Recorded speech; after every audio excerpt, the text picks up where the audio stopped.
Muito bem, continuamos falando sobre paradoxo. Tudo bem com você?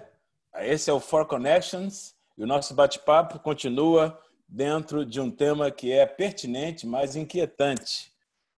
É possível para a igreja cristã ser culturalmente relevante e, ao mesmo tempo, teologicamente coerente?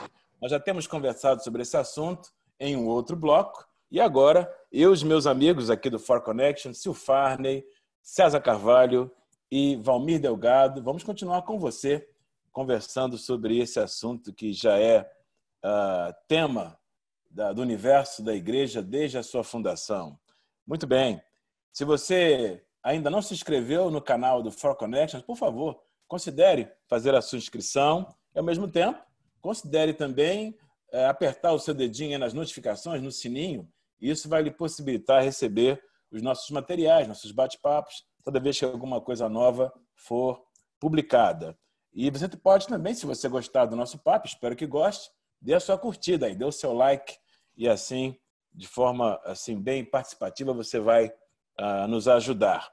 Bem, gente, nós estamos ainda aqui conversando sobre um tema que não pode ser exaurido, é um tema robusto demais e o tema é atual.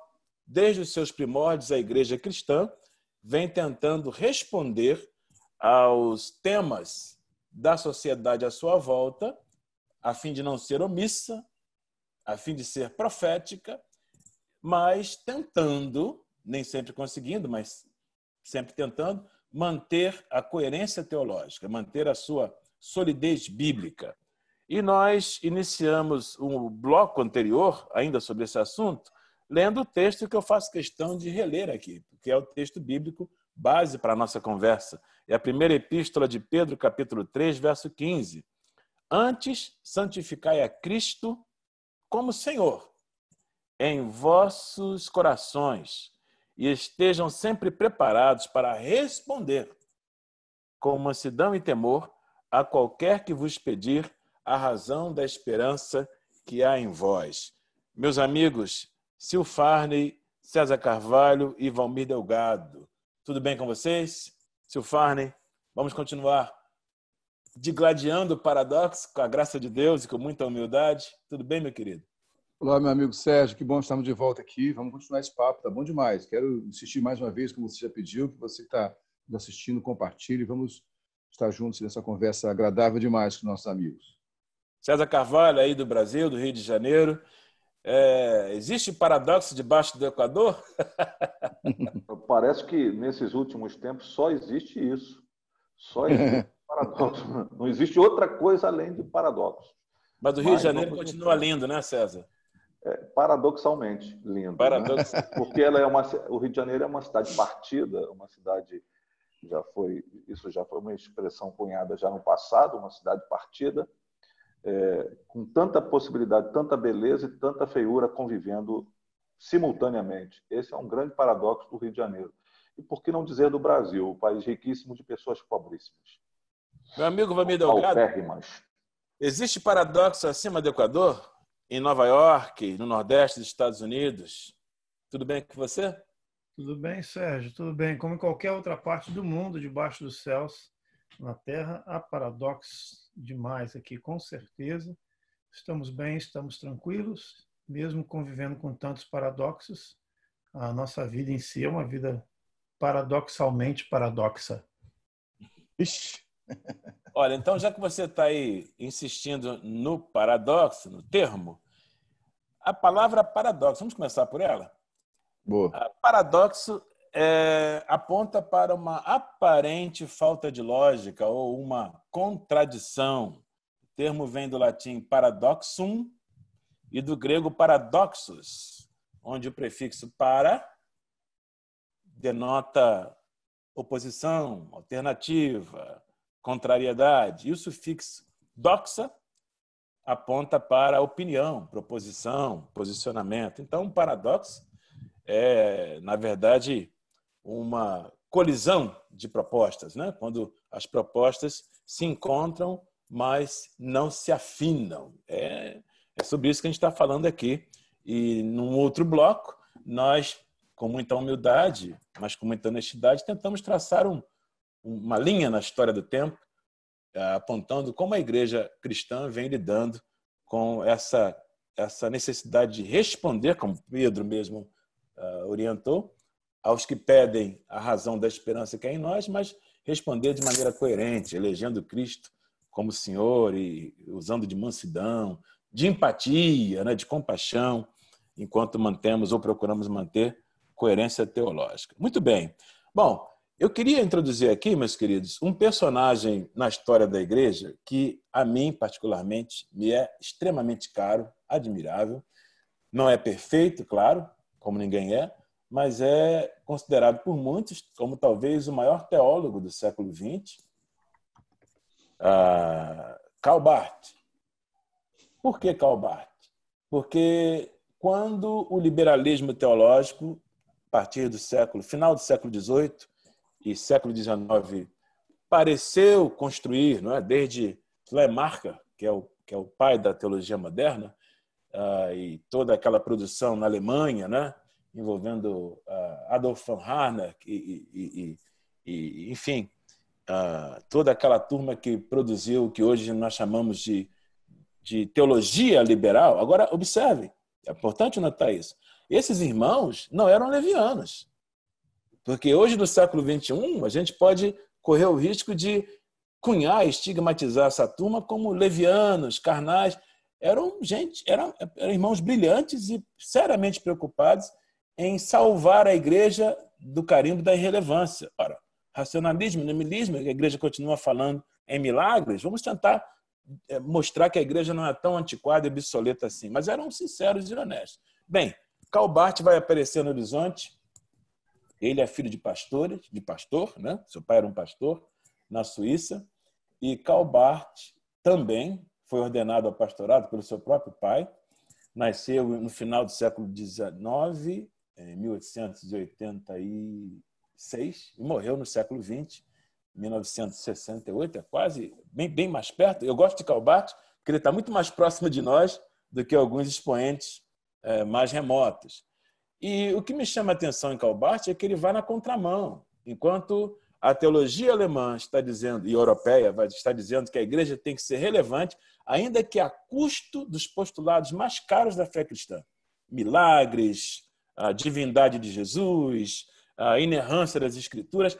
Se for necessário tosar o que precisar tosar, contanto que o mundo não zombe de nós por sermos irracionais, tudo bem. A fé cristã paga o preço. Karl Barth, não. Karl Barth vai aparecer no cenário e vai dizer Deus é totalmente outro. Esse é um termo barthiano, né? Deus é o completamente outro. E ele não pode descer ao nível do racionalismo ou da maneira humana de ver a fé. Deus é independente e o homem é pecador de costas para Deus, e vai escrever a sua Epístola aos Romanos, que é, na verdade, um dos clássicos mais lindos da história da teologia cristã, e vai defender a independência de Deus. Vai, na verdade, propor o homem que se vire. César mencionou no outro bloco, seja Deus verdadeiro e todo homem mentiroso. Karl Barth vai nessa direção. Karl Barth era um pastor. Karl Barth viveu com gente, pastoreou igreja, uma pequena igreja na Alemanha, embora fosse suíço, pastoreou na comunidade de Safenwil, uma igreja pequena, na comunidade de 2.000 habitantes, operários. E Karl Barth foi um homem que se envolveu com questões do seu tempo, hein? Se envolveu com questões de injustiça social, defendeu os trabalhadores operários da sua igreja, protestou, mas conseguiu manter o seu olhar na coerência bíblica. É possível, César Carvalho, nos dias de hoje, a gente, talvez inspirados por esse irmão brilhante, respondermos a questões sociais sérias e, mesmo assim, mantermos Deus no lugar dele, de santidade, de especialidade, manter uma teologia coerente e ser empático e envolvente no século XXI? Karl Barth ainda fala para nós hoje? Fala muito para nós, e eu diria que não é só possível, é absolutamente necessário que pensemos e repensemos a nossa teologia, aquilo que fazemos, com o cuidado de não sucumbir a releituras que destronam Deus para entronizar o homem, o seu protagonismo, a sua realidade, a sua coerência. Por isso, no outro programa, eu citei que seja Deus verdadeiro, todo homem mentiroso. Porque, na verdade, o chamado monolito que deveria nortear a fé é o próprio Deus. A Bíblia vai dizer que ele é uma rocha eterna. E eu não posso me esquecer absolutamente disso. Mesmo quando eu desço da montanha da teologia para estar com as pessoas que sofrem, eu preciso entender que eu não posso abrir mão dos conceitos já estabelecidos para ser palatável. Eu vejo isso muito hoje. Algumas lideranças religiosas no Brasil abrem mão, literalmente, e escanteiam certas questões importantes da fé cristã para poder serem aceitos pela mídia, para estarem participando de programas da televisão, para estarem assim abraçados, e vão se chafurdando em certos lugares e certos ambientes para as pessoas verem, olha, é um pastor legalzinho, é um pastor moderninho, é um pastor bacaninha, é um Relevante. pastor... Não, nem elegante, é um pastor Relevante. relevante, sim, mas e até houve um episódio aqui que eu não gostaria de citar detalhes para não comprometer, mas um determinado personagem político importante da nossa história aqui se casou e ele pediu à mãe para encontrar um pastor maneiro, um pastor legal, um pastor bacana. Quer dizer, a sociedade quer isso, Sérgio. A sociedade quer uma pessoa que não aponte com contundência os equívocos, o pecado, que não aponte com suficiente contundência para os equívocos da sociedade. Quer alguém que assim, esteja lá patinando com eles, escorregando nas coisas e sendo, como já dissemos aqui, líquido o suficiente, né? Relativo o suficiente para poder abarcar tudo ao mesmo tempo. Eu ia falar infelizmente, mas felizmente isso não é possível. Não é possível. Nós precisamos, de maneira muito coerente, estabelecer as nossas bases, os nossos fundamentos, a nossa realidade, mesmo que esses... Não estou falando ser obtuso, não estou falando ser não olhar a realidade, não, mas é estabelecer um caminho ao contrário de relativização, mas pontuar com contundência os nossos pressupostos, como disse o Silfarni, os nossos valores, aquilo que de fato para nós é importante, porque senão daqui a pouco a gente corre o risco de, eu sei que você vai tocar isso na frente, mas cair numa armadilha universalista muito grande e talvez no afã de querer salvar todo mundo, nós estejamos mostrando um caminho largo, porque essa é o que Jesus acabou falando, né, sobre dois caminhos, e o caminho que leva à salvação é estreito, é apertado, é difícil, mas a gente, no afã de querer trazer todo mundo, a gente talvez construa um caminho largo, que eu tenho percebido o universalismo com essa mentalidade, com essa questão aí, e que já não é recente. Karl Barth vai pontuar efetivamente sobre esse valor de um dogmatismo que seja não obtuso, mas que seja minimamente firmado no Senhor, ou está atrelado ao Senhor, de maneira que não se solte, que não se largue, que não simplesmente não fique patinando em todas as direções, tentando encontrar alguma coisa que o faça palatável para a sociedade que nós vivemos. Valmir, Você, em um outro bloco, onde nós começamos a conversar sobre essa questão do paradoxo entre a teologia e a relevância cultural, você que é um psicólogo, além de ser um pastor, e eu gosto muito de Karl Barth, principalmente porque ele foi um pastor a vida inteira. Aliás, interrompeu sua prática pastoral só quando começou a lecionar antes de se aposentar. Mas por uma boa porção da sua vida, ele pastoreou gente, pastoreou pessoas. E você, além de ser um pastor, é um psicólogo, atende no seu consultório. E no outro bloco, onde nós conversamos sobre esse assunto, você nos ajudou a pensar na importância da empatia na resposta que se deve dar aos clamores do mundo, né? Na quinta edição da epístola, do prefácio na quinta edição da Carta aos Romanos, de Karl Barth, que é o seu clássico, né? Tem a dogmática eclesiástica, claro, que é o seu volume de teologia sistemática, mas o seu livro que mais nos tem aqui, que é mais pertinente à nossa conversa, é a Carta aos Romanos. E na quinta edição aparece essa citação que eu considero muito interessante. Ele cita alguém que ele admira com um poema. Deus precisa de homens. Isso aparece na quinta edição da Carta aos Romanos de Karl Barth, no prefácio. Deus precisa de homens, não gente com frases altissonantes, mas cães, bons farejantes, que farejem no presente o odor da eternidade. E ele chega a dizer, Karl Barth agora vai comentar o poema, quisera eu ser um desses domini canis. Ele faz um trocadilho, é brincadeira, né? Existe a ordem dominicana, mas ele quer ser um domini canis. Domini estende para senhor, né? Senhor o dominus, e canis para cão. Ou seja, ele era um teólogo, mas que queria perder o cheiro de Deus, da eternidade, na cultura presente.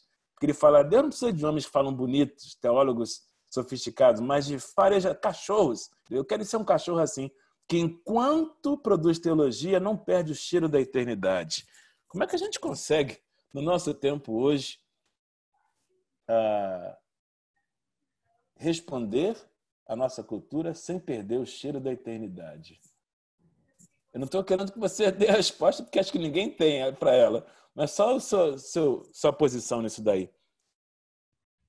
Não, a gente, para entender um pouco esse posicionamento de Karl Barth, a gente tem que lembrar ele como que um dos precursores aí da neo-ortodoxia, né? Uhum. E também chamar de teologia da palavra, teologia da crise, ou teologia dialética, né? E a visão da teologia dialética é justamente você pegar dois elementos que se excluem, unir dois elementos que se excluem por si só, né? Então, por exemplo, Deus e homem são dois elementos que, se você for entender na essência, pela situação do pecado do homem, são dois elementos que se excluem, mas, ao mesmo tempo, em Cristo Jesus, eles se unem. Você pega o tempo e a eternidade, são dois elementos que também se excluem. Então, na teologia dialética de Barth, esse movimento neo-ortodoxo que tenta trazer os princípios fundamentais, ele após da sua decepção com o próprio liberalismo no qual ele estava começando a caminhar, ele volta aos princípios da ortodoxia cristã, dando conotação mais especificamente a dois segmentos, que era com relação se eu não me engano, a palavra, e eu acho que a revelação era o segundo elemento, né? Porque o que acontece é que dentro dos pensamentos liberais, iluministas da época, influenciados pelo iluminismo, a ideia era que, através da razão, você buscava a verdade para encontrar a revelação. E no pensamento cristão ortodoxo é o contrário. Não é a verdade que vai trazer a revelação, é a revelação que vai trazer a verdade, né? E a principal revelação é o Cristo, é o próprio Deus encarnado. E isso vai de contra ao que eles chamam eu tinha até falado um pouquinho sobre isso no ano passado, no outro vídeo, o otimismo do iluminismo que defendia que o homem está numa constante ascensão. E Karl Barth ele vem no caminho contrário. Ele não acredita que o homem está numa constante ascensão. Pelo contrário, ele aborda muito bem a questão do pecado. E essa questão, como que a gente vai manter o cheiro? Eu creio que, trazendo agora, nem teologizando, mas trazendo para uma parte bem prática, eu acredito, Sérgio, que a gente tem que tomar cuidado com a elitização do ministério. Eu vejo homens que no passado começaram seus ministérios evangelizando em ônibus, evangelizando em trens, evangelizando nas ruas, tinham seus pés literalmente empoeirados. Eram homens que eu não quero me excluir disso de maneira alguma. Eu entendo que eu também tive esses momentos que hoje às vezes eu não faço mais pelas minhas desculpas que eu vou ter, né? Mas homens que viviam orando mais, que viviam tendo mais contato com o povo, que viviam... A gente aqui vive um evangelho um pouco diferente na América pela própria estrutura social aqui.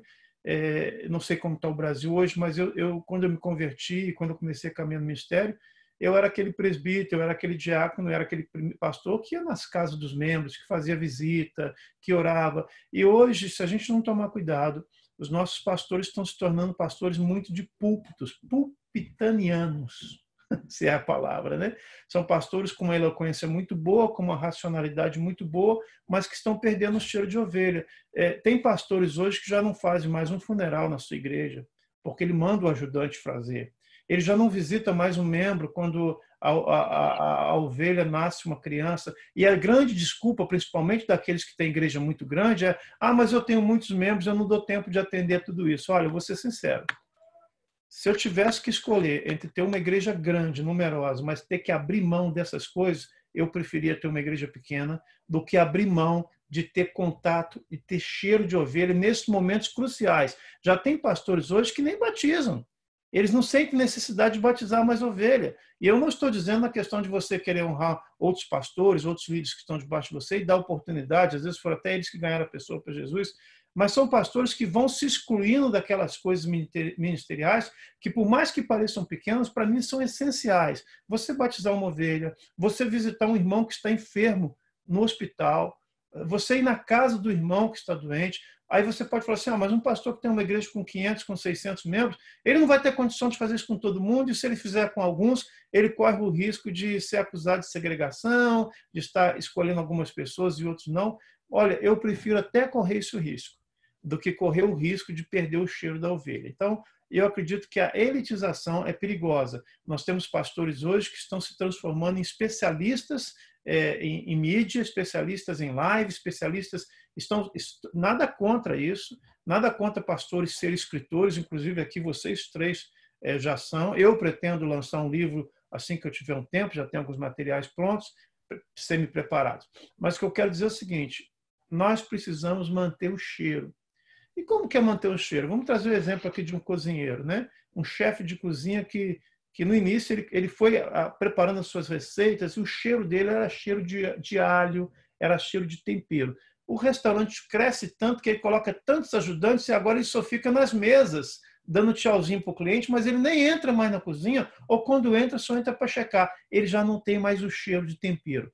Pastor tem que ter cheiro de ovelha. E para ter cheiro de ovelha, nós temos que ir na casa da ovelha, nós temos que ir no hospital. É como alguns de vocês fazem muito bem, ir no presídio. Estou dizendo que todos têm que fazer isso, mas alguns momentos do nosso ministério não podem ser perdidos, de ter aconselhamento, de estar... aqui na América nós temos uma questão que me surpreendeu quando eu cheguei, talvez tenha surpreendido você, que me surpreendeu quando eu cheguei, que os crentes de algumas igrejas eles não procuram um pastor para fazer aconselhamento, por exemplo, de casal. Eles buscam terapeutas cristãos ao invés do pastor. Isso foi uma coisa que me chamou a atenção. Outra coisa que me chamou a atenção foi que em algumas igrejas aqui, eles não chamam o pastor de pastor. E isso ainda é até hoje. Eles chamam de preacher. Então, parece uma coisa simples, mas não é uma coisa simples. Quando eu falo que você é o meu preacher, significa que você é o meu pregador. Você não é o meu pastor. E eu acho que tem pastores hoje que estão encapsulando esse papel, estão se tornando apenas, embora seja importante, mas apenas pregadores da palavra, mas não estão pastoreando mais ovelhas. Estão achando que podem pastorear a igreja apenas do púlpito. Não temos como pastorear nossas ovelhas apenas do púlpito. Jesus não pastoreava apenas através das mensagens. Jesus entrava nas casas, Jesus tocava nas feridas, Jesus sujava os seus pés com a mesma poeira que o povo sujava os pés, comia o mesmo pão que o povo comia. Então, temos que ser profundo naquilo que fazemos, porém, Mas sim. sem perder o cheiro, sem perder o olfato, né? Perder o olfato. Me permita interromper essa conversa de vocês, porque o que o Valmir falou agora é muito sério, até pelo momento que a gente está vivendo, né? O momento de pandemia, de quarentena. Eu ouvi que existem igrejas, grandes igrejas, que já atendem uma demanda através da internet e milhares de membros, eles não convivem, eles assistem.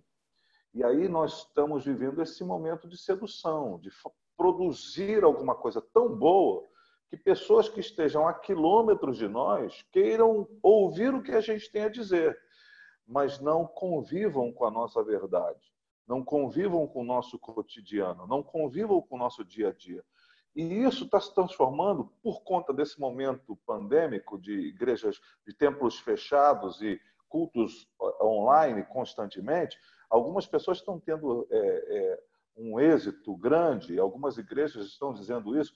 Mas esse é o novo momento, é a nova forma de fazer igreja, é o novo jeito de fazer a igreja. Então, nós vamos construindo uma realidade em que a igreja vai pregar e vai fazer um evento onde a música tem que ser de excelência, onde a pregação tem que ser extraordinária, porque alguém que está a 1.000 quilômetros, a 500 quilômetros, a 400 quilômetros vai assistir, e há uma membresia desta igreja, que é uma membresia de internet virtual e que não convive naquele ambiente congregacional, comunitário, mas está lá consumindo, e as pessoas estão até admirando. Eu vi esse comentário positivo, como se isso fosse uma coisa positiva. E eu tenho uma preocupação com isso aí. Eu não sei se vocês estão observando esse movimento, mas eu tenho uma preocupação com isso, porque algumas coisas da vivência da igreja local, elas são inquestionavelmente valores que não podem ser subvertidos por uma situação ou outra. Um momento de quarentena onde a gente tem que ficar reservado, até entendo, mas fazer disso o modelo para todo mundo, e agora vamos fazer o seguinte, vamos nos postar em lugares seguros, todo mundo seguro, e a gente vai viver a fé cristã assim, mas sem conviver, sem trocar, né? sem ter aquele encontro. Eu acho que nós estamos vivendo um momento que a gente precisa olhar para isso, para não sucumbir a essa sedução do nosso tempo, que é ter, de alguma forma, um poder amplificado através do mundo digital, do mundo virtual, e comprometer a nossa relação comunitária efetiva. Acho que a gente tem que pensar nisso também. O Valmir tocou nessa situação do cheiro, isso me remeteu a essa situação, essa circunstância que nós estamos vivendo. Olha, é muito difícil ser culturalmente relevante. Não é fácil. Eu admito que é uma tarefa, tanto é que a igreja vem lutando contra isso desde o seu nascedor. Ser culturalmente relevante e biblicamente sadio. O nosso tempo, como o César acabou de dizer, não é o tempo de Calbart, nem de Calvino, nem de Tomás de Aquino, nem de Agostinho. Eles tinham seus próprios desafios, como o próprio Pedro, na sua epístola que lemos. Mas no nosso tempo hoje, ser culturalmente relevante passa também pela utilização dos meios midiáticos. Mas como fazer isso, como o César acabou de pontuar, sem perder o faro, né? Sil Farney, uma das coisas que aparece muito claramente na denúncia de Calbart ao liberalismo teológico, no seu tempo, é o que ele chamava o perigo da canonização da cultura. Eu amo essa expressão bartiana, porque, embora a cultura tenha que ser respeitada, porque a igreja vive no leite da cultura, ela não vive em outro planeta, né? Ela ministra ao seu tempo, a sua cultura. A Bíblia chega a dizer que, tendo Davi servido na sua geração, morreu e foi sepultado, é na nossa geração, não é em outra. Não é? Nós servimos nesse tempo conturbado aí de tantas coisas que a gente tem falado aqui. Uma delas, o César pontuou, a utilização dos meios de comunicação midiática. Bem, como usar a cultura, os meios que ela oferece como instrumentos para a comunicação da fé, sem canonizá-la, como responder a ela sem fazer aquilo que Calbart denunciou, sem fazer da cultura um novo cânon que vai medir a nossa prática eclesiástica, até a nossa teologia, né? Não é uma tarefa fácil, né? Eu estou chamando você para esse posicionamento, porque eu sei que você também é um homem seriamente envolvido, a sua igreja e você, como pastor, estão seriamente engajados socialmente com projetos extraordinários de atendimento à comunidade no entorno da sua igreja, para além dela. Vocês não são teóricos do assunto, vocês são práticos quando o assunto é engajamento social. É possível não canonizar a cultura, embora respondendo praticamente a ela, porque essa era a questão que Calbart levanta no seu tempo. Sim, Sérgio, eu acho que vamos voltar para o Dominicane aí do Calbart, né? Esses cães do Senhor que vão farejar. Foi falado tanto de odores e sabores, né? Então, essa necessidade, essa palatabilidade, essa necessidade de ser palatável, tem roubado de nós a simplicidade do Evangelho. Então, podemos usar toda a tecnologia, as questões sociais, as preocupações desse tempo. Não podemos ser uma igreja alheia ao que está acontecendo à nossa volta. Seria um absurdo, estupidez pensar isso. Nos fechamos no dogmatismo monastérico, muitas vezes, ali monástico, né? Ficamos fechados em questões acadêmicas, o academicismo que muitas vezes afeta outras ciências, como também a teologia, e perdemos a sensibilidade, a empatia, a misericórdia, que foi falado no bloco anterior. Porém, é importante ter essa sensibilidade, desse aroma, desse cheiro do que de fato é bíblico, da eternidade, do que é eterno, né? Porque estamos falando do que é eterno. O eterno não é temporal, não é circunstancial. Então, essas circunstâncias do mundo, a história é cíclica, elas se repetem, vão acontecer várias vezes. A eternidade traspassa isso tudo. Aí tem que ter essa sensibilidade, no afã de nos tornarmos palatáveis, perdemos nossa essência. Como alguém, por exemplo, falando tantos sabores aqui, imagina alguém que cria um restaurante vegetariano ou vegano e começa a fazer uma propaganda, temos aqui alimentação saudável, só que não tem muito público, e ele vê do lado uma churrascaria de rodízio superlotada, e vou começar a colocar uma picanha também aqui de vez em quando para dar um sabor, ver se traz clientes.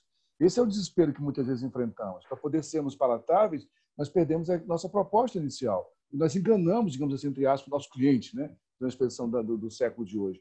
Nós enganamos o público que temos que alcançar, que é o povo, oferecendo uma comida vegetariana e vegana, mas na propaganda, mas dando carne para ele comer porque é mais palatável.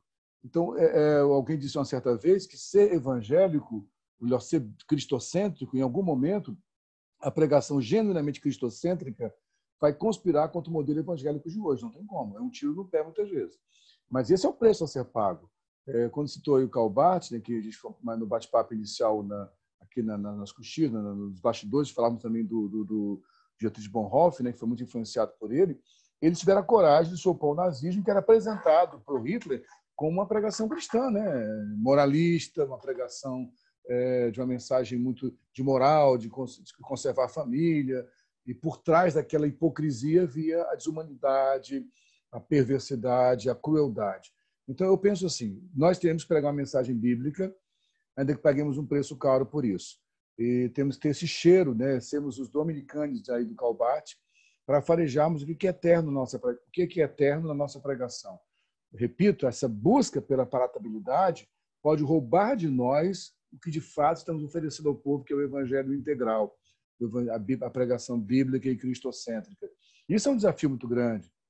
E como falamos aqui, temos que usar a tecnologia. O César citou, eu não sei você quando assistiu esse vídeo, talvez já tenha passado até o tempo da pandemia, daqui a algum tempo, mas o mundo vive um momento hoje onde as redes sociais, estamos usando as redes sociais por causa disso, como o Sérgio falou em um vídeo anterior nosso, é que são 4 amigos, sempre bater um papo, conversam, se encontram, quando tem chance deles de vir ao Brasil, o Valmir, o Sérgio, ou eu, o César, irmos aos Estados Unidos, gostamos de tomar um café junto, batemos um papo, mas estamos usando a tecnologia hoje para de alguma forma, externar aquilo que é real entre nós aqui. Veja bem, nós não estamos produzindo um fenômeno midiático para que talvez assim sejamos palatáveis ao povo. Estamos tendo a coragem de desnudarmos aqui nas nossas idiosincrasias, nosso modo de ser, nossas particularidades, conversando sobre aquilo que acreditamos, correndo o risco, por exemplo, de ser recusados por alguns. Eu acho que é isso que é a proposta do Evangelho, é ser sal da terra, é ser luz do mundo. Se nós perdemos a salinidade, se nós perdemos a luz do Evangelho para podermos ser palatáveis, o nosso amigo Paulo Borges Júnior, que o César e vocês também conhecem muito bem, uma vez falou uma coisa muito simples e interessante. Uma luz, por exemplo, pensando em lâmpada, né? Eu estou aqui com a lâmpada na minha frente para poder iluminar para a imagem ser melhor. Se eu olhar diretamente essa lâmpada, e se nessa lâmpada tiver a marca, a etiqueta dela, a marca da empresa que produz essa lâmpada, eu não consigo ler a marca. Para que eu possa ler, eu vou ter que apagar a lâmpada. Então, muitas vezes, para que a minha marca apareça, você entende? Para que eu seja palatável, eu estou apagando o que de fato é a luz do Evangelho. Para que o sabor palatável seja aceito, estou perdendo essa salinidade. Então, fica um alerta, um pedido quase que angustiado de pastores que vivem algum tempo no ministério, os jovens pastores, lembrando o pedido de Paulo a Timóteo, a segunda carta a Timóteo, capítulo 4, conjuro-vos diante de Deus de Cristo Jesus, né? Pregue a palavra. Então, a gente pede isso, que voltemos à palavra pura e simples, ao Evangelho como ele é.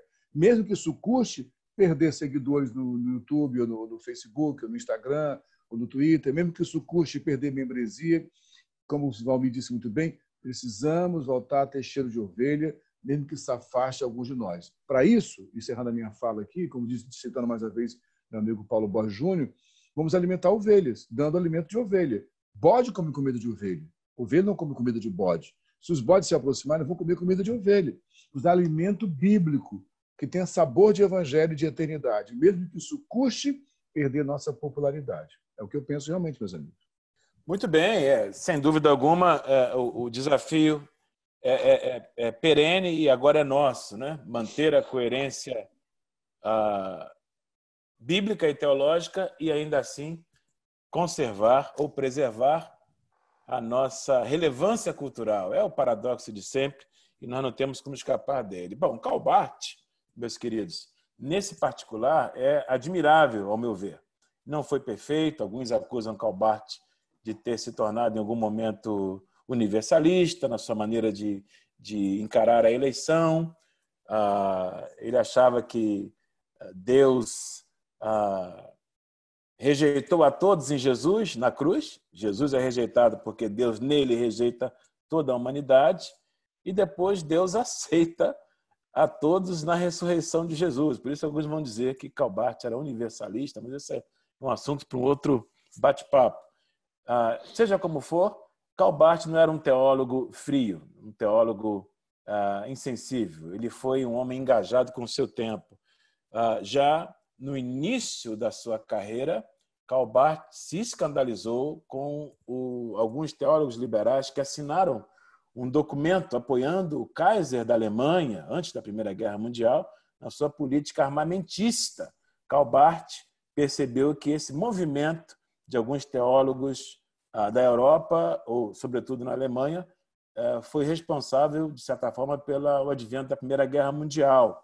Então, ele denunciou esse aspecto, onde teólogos subscreveram para práticas que ajudaram o surgimento da guerra. Ele denunciou isso. Mas por que Karl Barth foi um pastor de uma comunidade simples, em Safenwil, na Alemanha, uma cidadezinha de poucos, 2.000 habitantes talvez, operários, trabalhadores em fábrica? Ele ia também protestar, ele ia se posicionar, questionando os patrões da época, reivindicando enfim, salários mais justos para os membros da sua igreja, para a comunidade em geral. Então, ele era um homem sério. Quando ele percebeu, já por volta da década de 30, que o nazismo, partido nazista, começou a se levantar na Alemanha, Karl Barth começou a denunciar a ameaça desse partido, juntamente com homens do seu tempo, como Dietrich Bonhoeffer. Ele fez parte da Igreja Confessante na Alemanha. Foi na contramão do seu tempo. Porque Karl Barth denunciava o comunismo, o socialismo, nas suas práticas viciadas, mas denunciava o capitalismo também. nas suas práticas viciadas. Parece que Calbart encontrou um lugar, alguns diriam, no Monte Calvário, para de lá denunciar pecados à direita e à esquerda. É possível, hoje em dia, meus amigos, ter essa isenção que nos permite profetizar a injustiça social, não importa onde ela se encontre, como Calbart procurou fazer no seu tempo?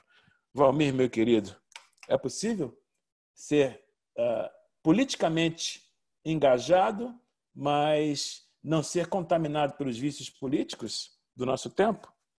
Eu creio que é possível e eu creio que é um dever da igreja, um papel da igreja também se levantar como uma voz profética, falando contra as injustiças sociais, né? Nós temos exemplos na Bíblia de onde a punição de Deus veio sobre certos povos, sobre certas cidades, não apenas pelo aquilo que nós chamamos de pecados na área da lascívia, na área da sexualidade, como foi o caso de Sodoma e Gomorra, mas também na área de injustiça social. Existem alguns teólogos que acreditam que uma das razões primárias pela extinção de Sodoma e Gomorra, associada à prostituição e à lascívia e toda a parte sexual, mas que o mais premente mesmo foi a própria injustiça social que havia na cidade.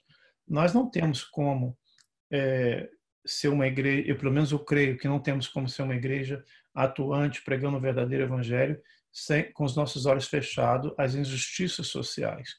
A única coisa que temos que tomar cuidado é que para que nós não entremos numa politização daquilo que uma politização partidária, se me permite falar assim, não uma politização por si, porque eu creio que a política, na sua essência, nós somos seres políticos e como cidadãos devemos exercer a nossa função política na sociedade, mas uma coisa é política, outra coisa é política partidária.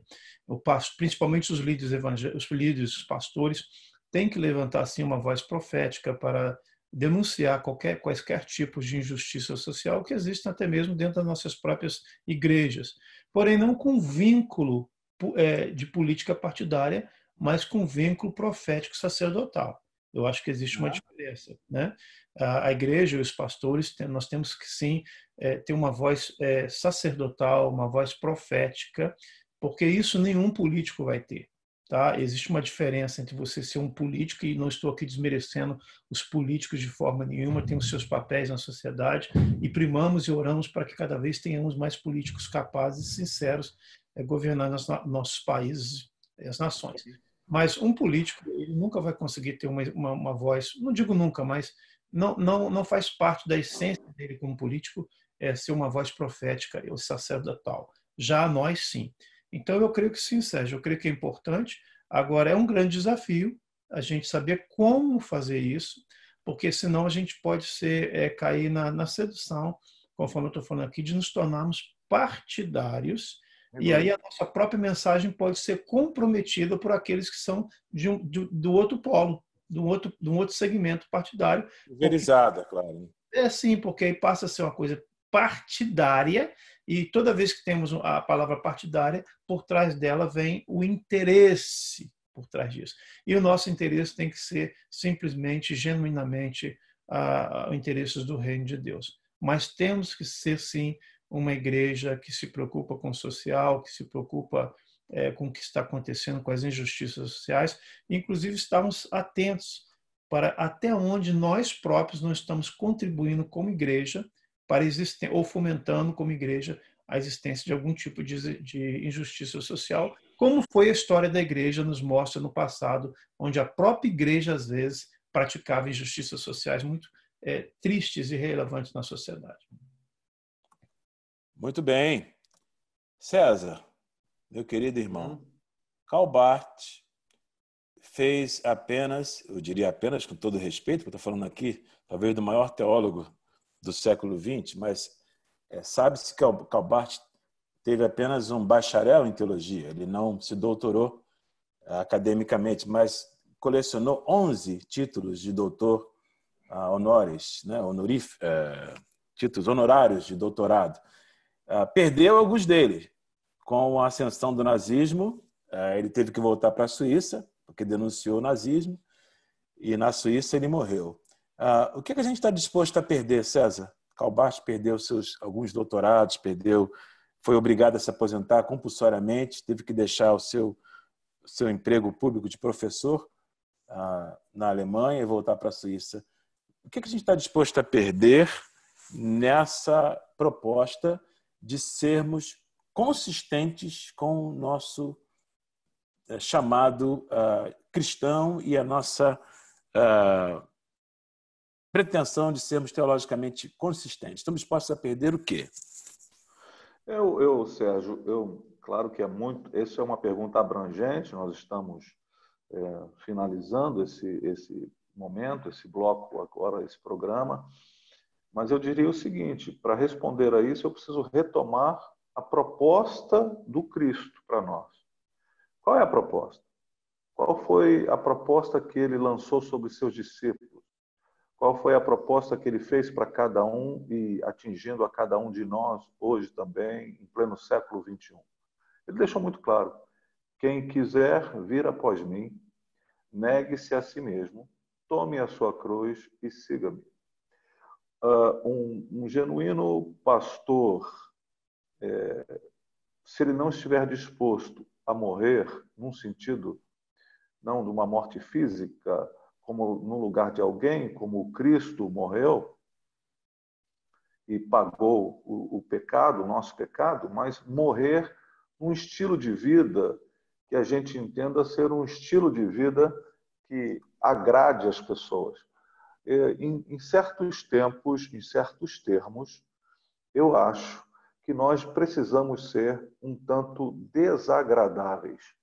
E talvez, para morrer, o que temos que abrir mão seja da nossa suposta ou uma avaliação que seja uma avaliação muito positiva da sociedade em relação a nós. E eu tenho percebido isso. Há uma necessidade de relevância que faz comprometer a nossa posição bíblico-teológica, profética, e a gente vai se promiscuindo com as belezas do mundo, e alguns de nós podemos sucumbir ao aceitar a proposta maligna de fazer um grande show para que as pessoas nos glorifiquem. Então, o que a gente tem que abrir mão? Abrir mão de nós mesmos, abrir mão de quem quer que nós sejamos e da nossa chamada relevância. Olha, nós estamos chegando ao momento final do nosso bate-papo. Acho que a gente tem aqui conversa para meio metro, pelo menos, né? Mas nós queremos ser, claro, respeitosos a você que tem até agora continuado conosco aqui, em qualquer lugar do mundo. E nós vamos concluir. Mas eu acho que daria para a gente continuar esse papo em um outro bloco, talvez, em outro momento. Por favor, nos deixe saber aí se você está gostando. Deixe o seu like, a sua curtida. E, ao mesmo tempo, não se esqueça de se inscrever no nosso canal do For Connections. Você vai ter outros bate-papos como este aqui à sua disposição. E é importante que você aperte o sininho da notificação para que, toda vez que alguma coisa nova surgir, você possa ser notificado. Silfarne, meu querido amigo, eu volto em você e vou concluir com você. Eu vou te fazer uma pergunta que você vai, com a sua capacidade extraordinária, intelectual, teológica, seu brilhantismo, responder em poucos segundos.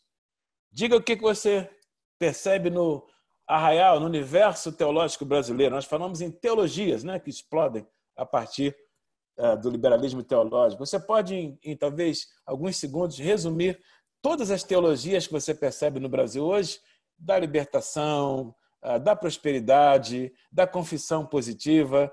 Por favor. Eu resumo dizendo que tem que ter um próximo bloco. Não dá mais. A gente vamos fazer o seguinte, vamos pedir a você, que o Sérgio jogou aí uma provocação, vamos fazer o seguinte, começar um próximo bloco, logo entramos novamente aqui. Aí sim, pegando tudo que a gente trouxe até agora de parte de historicidade da teologia, desde lá Agostinho até Bonhoeffer e também o Barth. Vamos tentar voltar mais um bloco, aguarde o novo sininho tocando aí, para aí sim puxarmos agora para essas teologias atuais que alcançam o Brasil e a América também, mas muito o nosso Brasil, e discutimos. Eu penso que é melhor fazermos assim, para encerrarmos esse bloco aqui e voltarmos logo com mais um bloco. Pode ser? Saladismo teológico é o nosso próximo bloco. Paradoxo desembocando no Brasil, passando pela América. Aliás, como diz a velha máxima, né? Teologia protestante, produzida na Alemanha, disseminada na Europa, consumida nos Estados Unidos, enlatada para o Brasil e vira uma salada extraordinária, porque nós somos fantásticos, não somos? Vamos falar sobre isso no próximo segmento, gente? Teologia brasileira hoje. Bom, então nós vamos concluir orando. Vamos agradecer a Deus. César Carvalho, meu querido, você poderia, por favor, fazer uma oração de 3 segundos, mas cheia do Espírito Santo, produzindo resultados extraordinários da graça de Deus? Senhor, cumpra o teu propósito na nossa vida e na vida daqueles que vão assistir esse programa, em nome de Jesus. Amém. Amém. Grande abraço, minha gente. Até o próximo. Tchau.